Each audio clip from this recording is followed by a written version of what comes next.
जी। अज सवेरे सवेरे जो असी न्यूज़ वेखी ना कि अदाकार शराफत अली खान तरीक खेलवी उन्होंने इंतकाल हो गया। तो कहते इंसान दुनिया ते आया तो उन्हें जाना, लेकिन इस तरह चले जाना। तुहानूं मैं एक पुल वहाना, ये वो पुल है जिस ते जांदियां होया उन्होंने खड़े होके थोड़ी देर रुके, कोई तस्वीरां वगैरह लईयां, कोई गपशप की, तो उस तो बाद अगे चले गए। अज रात उन्होंने आखिरी प्रोग्राम किया एक जगह ते सिंगिंग का। बहुत अच्छे सिंगर सीगे, बहुत पसंद करते सी इन्होंने लोग।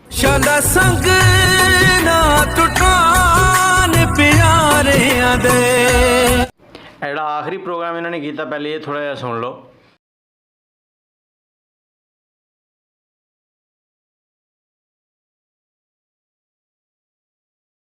इस प्रोग्राम तो बाद जो वापसी निकले तो रस्ते च आंदियां होया पक्का गंजीरा एक इलाका आ, उत्थे एक नहर के पुल तो क्रॉस कर रहे थे।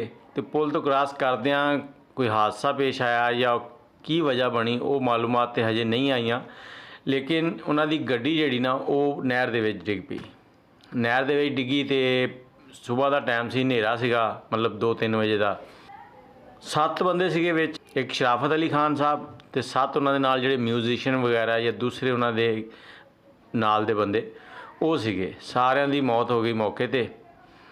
तो अल्लाह पाक उन्होंने मगफरत फरमाए। तो इंसान की देख लो जी किन्नी की जिंदगी आ। तो उस पुल के उत्ते पता नहीं उन्होंने किहड़ियां ख्वाहिशां का इजहार किया होना कि वापसी इत्थे आवांगे, इत्थों लंघना है, लेकिन की पता सीगा कि इस पुल के उत्ते ही वापस आंदियां उन्होंने जान चली जानी है। ये जिहड़े गुलूकार लोग आ या अदाकार लोग आ, ये बड़े ही कोई सादा जे लोग होंदे आ। ये किसी की जेब ते डाका नहीं मारते, किसी नूं ठगी नहीं लाते, अपना फन का मुजाहरा करते हैं। फन का मुजाहरा करन तो बाद अपने फन दे दाद लेंदे आ। कोई इन्हों 200 दे दिंदा, कोई 1000 दे दिता, किसी ने 20,000 दे दिता, जिन्ना कोई खुश हो गया सुन के उस हिसाब नाल इन्हां दी इन्हों दाद देंदे आ।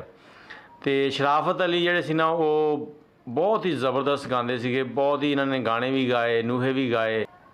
अल्लाह पाक उन्होंने मगफरत फरमाए तो उन्होंने दर्जात बुलंद फरमाए। तुसी भी दुआ कर देना।